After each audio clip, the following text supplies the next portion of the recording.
Alright, greetings everybody and welcome to another video with something slightly in the frame. We're just going to move that out of the way and we're good. Alright, it's news day for both JP and GL, and as always we are, or at least more recently, we are going to be splitting this up because of course a bunch of stuff to talk about, more with JP, and I like to keep videos focused recently. That's the goal. Alright, so before getting into the news, I'll just make a slight apology. As for the outage yesterday, it turns out it was a little bit bigger than I was originally led to believe, because at first it just seemed like a JP issue, and then we found out, no, it's actually a global, it's actually everything kind of issue, because it is Square Enix Bridge that broke down and had a bunch of server problems, messing up most of JP's first end of the day for Fola medals, and we ended up getting about 1,000 lapis, I think, and a few other bonus rewards, including 5 Fola medals, which that is the second thing I want to talk about really quickly, because I don't enjoy giving wrong information, and sometimes you just miss stuff. So yeah, here is the Fola exchange here, and I do want to just bring this up because, you know, I made a comment about it, but maybe not everyone saw it. Fola is 120 medals, and then you have to get all of her shards and basically all, you know, as much as you need for reincarnation and everything like that. So we have to turn to arena. And the general math seems to be that if you were decently playing the game, not like absolutely insano, because right now you're guaranteed 5 medals per day. And then there's the weekly. Weekly goes anywhere up to 120, down the way all to 20 for qualifying. So there's a fairly big gap here for grinding a ton. And so far, JP seems to have been a little bit reinvigorated into trying to get the highest rating again. And that's just it. The thing I want to talk about right now is the fact that staying top 1,000 is at least a little bit challenging from where I'm sitting right now. But if you were to get about the 60 per week plus whatever you got, it's roughly about 8 to 9 weeks, give or take. A little bit of my math being bad. If you're going for top 1,000, you are getting 80, which means that you can at least get her in the first week and start upgrading over the next little bit. But I would say that, yeah, while I understand that people don't necessarily like the reliquary path, I truly still don't like this at all. And the problem with units when they are officially come out is that's kind of when they're at their best. And this feels a little poopy to just be like, yeah, can't really do anything. So shoutouts to Gumi for not a very great idea still where I'm sitting. I get it. Some people are okay with it. I'm going to come down on the side of no. But we'll see where I end up by the end of Sunday, and I'll report back. All right, so here we go. The beginning of February has been announced for our first character starting at midnight, February 1st. It's Dario. Dario is back. He's still the wind element, though.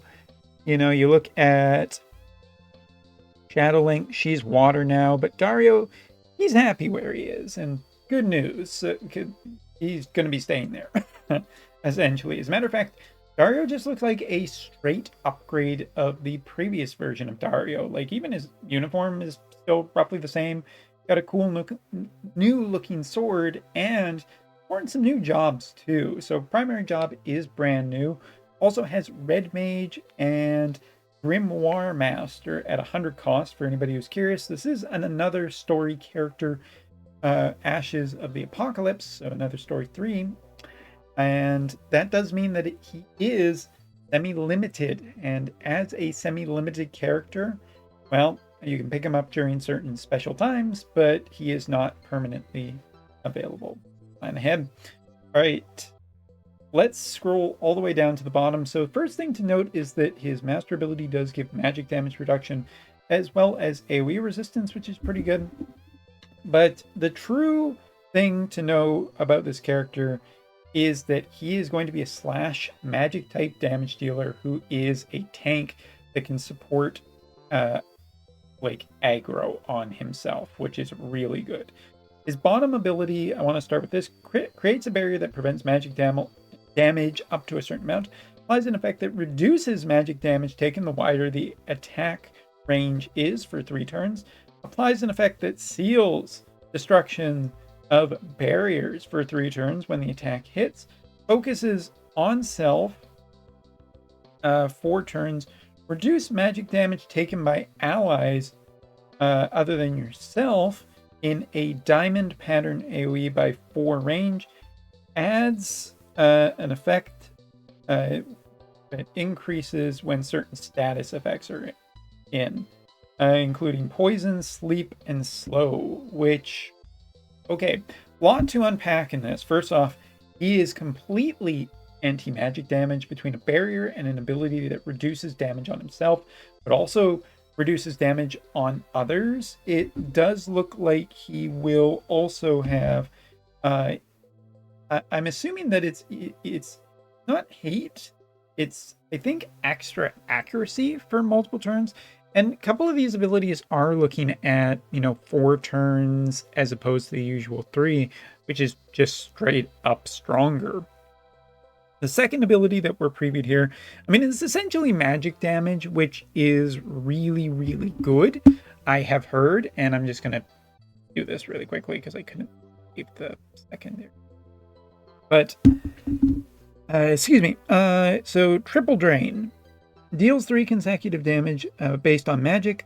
2 targets within range. Absorbs a portion of the damage dealt and greatly increases own spirit for 1 turn. Activates a secondary ability that heals HP. So there's a lot here that is just really, really good. I mean, you essentially look at this ability and you're like, wow, I mean, you're getting HP heal for him, you're dealing damage, you're getting chain effect, you're getting a secondary ability that's healing another opponent. That's really great. But the great thing about it is that not only is he healing off of that secondary hit, he's also generating hate off of that secondary hit. So this ability is very, very short range, but absolutely essential to his kit. And one of the things that we want to see the absolute most on any tank is hate generation. The fact that he has that in combination with heal looks really, really premium. Taking a look at the top, his limit burst is no slouch either. I can say the word. After increasing slash attack resistance penetration rate, deals magical damage to the target. Probability of increasing attacks for 3 turns, but has the Berserk status effect that makes uncontrollable for the opponent and also gives him critical evasion too. From the essential early preview, it looks like status effects are going to be a major part of this guy. He's going to be an anti-magic tank, but honestly, he might be so strong in anti-magic that you can run him primarily with equipment that deals more with physical, and he might just be a great all-around tank and an absolutely fantastic anti-magic tank. And hate generation, healing capabilities, damage capabilities, everything is fixed on the box. So why does Umber sound like he's really excited about this and also kind of afraid? Well, your initial impression is essentially looking at this character and saying, Wind Elemental, right? Wind Elemental has a lot, has been essentially cut the tank for a while, but this seems just really, really good for, just wind in general. But then you have to remember that a lot Katana VCs have been focused on mages lately, and specifically because of Sephiroth with Vivi, those VCs now apply to him because he is a Katana user. And just think about that for a second. A really strong new tank is potentially absolutely synergistic with 2 very strong recent mages. I'm talking, of course, of Vivi, who's the black mage, and a new version of Helena, both which are still top tier characters on JP. I think I'm a little scared. This is a lot of potential firepower towards that team and could just be great meta by the you know, within a week sort of thing. I think the new Dario looks incredibly impressive. And I'm not even, you know, we're talking about all the old VCs, but there's going to be a new VC next week that could also support that. It might support him plus Greatsword. But yeah, I mean, then like I just keep forgetting that he has barrier, destruction, protection, which protects himself and potentially other characters. All in all, new Dario, 100 cost, and absolutely like it. I think that this character is going to be a top tier one and one to watch. I think that for a long time now, you know, Dario's popularity has been noted. We've been waiting for a long time, and it seems like they're really going to deliver. This character might just be absolutely insane. Of course, we won't know till he's fully out and data is uploaded in the game, but that's going to be tomorrow night. You know, it's going to be roughly about 28 hours from now. I have a good feeling that he will find a very strong team very quickly, and if nothing else, he will probably just be very good into the future with future characters, or hell, just put him in Wind with Mint Veritas and Profit. So yeah, of course, training missions will all be a normal thing, and he gets a new weapon, which always bodes well for him. And then we just have monthly February stuff, and there will be more monthly February news coming tomorrow. But for now, essentially, that's it. We also get a look here that Wind is going to be a bonus for the next week in Arena. So great news for that and Katana users. Anyway, thanks so much for watching. Take care. And I have to go check the cat. See you later.